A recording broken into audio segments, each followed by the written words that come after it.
भोजपुरी गायिका चंदा यादव हाल में ही घटल घटना एसडीएम पत्नी और सफाई कर्मी पति के बीच ई दास्तान गीत के माध्यम से समाज के सुना रहल बाटी कि समाज में जब ऐसे बेवफाई होई ता केहू केहू पे भरोसा कैसे करी।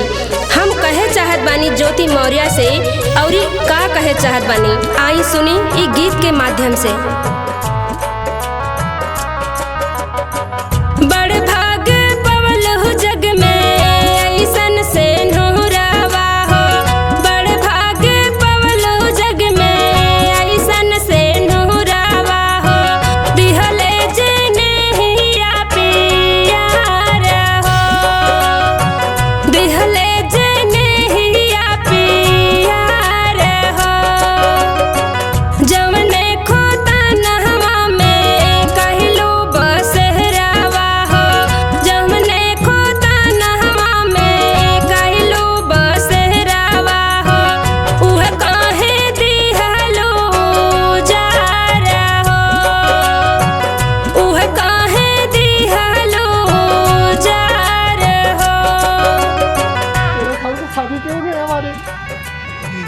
कहा जाए एक मनीष दुबे से कमांडेंट है, उन्हीं साथ उनका अवैध संबंध है। मैंने सर उनको 22 फरवरी को रंगे हाथ अपनी आवाज़ को पकड़ लिया था।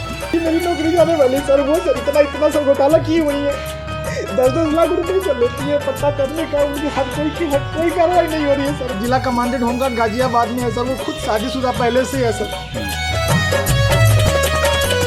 तोहरा से नीमन बाटे कुकुरा बिलहरिया हो, तोहरा से नीमन बाटे कुकुरा बिलहरिया हो, रोटिया पे नी रखे दुआर हो, रोटिया पे नी रखे दुआर हो। कवना करे जहले के कहलो मकहरिया की, कवना करे जहले के कहलो मकहरिया की, सब ही रहल धिक्कार हो, सब ही रहल धिक्कार हो। अरे तो गलत क्या सोच रहा है, सही तो सोच रहा है वो। सर मैं उनको पढ़ाने के लिए मैं इलाहाबाद लेके आया। इलाहाबाद की सबसे अच्छी कोचिंग थी, मैंने वहाँ पे किसी तरह से आप पिताजी के सहयोग से, भाइयों के सहयोग से कोचिंग कराया। कि अगर वो अनेकों महिला के साथ सोया फिर भी तुम सोई, यानी कि अगर प्रताड़ना किया होता तो वही चपरासी कैसे उसको एसडीएम बना दिया? कैसे नहीं चल रहा? क्या वो कहेगी तभी? वो तो कह रही है, मुस्कुरा रही है। नहरी के जतिया से कहलो गहतरिया की, नारी के जतिया से कहलो गहतरिया की, सब नारी नहीं एक तार हो, सब नारी नहीं एक तार हो।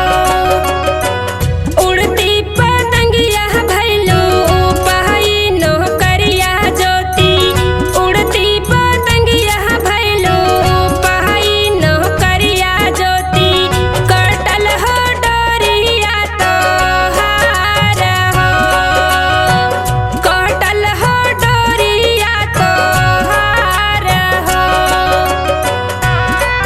मैं जो सपोर्ट कर रही हूँ वो आलोक का कर रही हूँ, क्योंकि आलोक सही है। उसने वो काम किया जो बड़े बड़े मर्द भी नहीं करते। अरे कितना विधायक है, कितना विधायक पढ़ा लिखा है, जाके घर में उसका देख लीजिए उसकी कितनी बीवी या बेटा बेटी पढ़ा लिखा है। नहीं है, भले अपने विधायक जितना रह जाए, ठीक है, लेकिन ये चपरासी जो है, ये नाम का चपरासी है, लेकिन मेरे लिए तो एसडीएम का जो पोस्ट है वो इसके लिए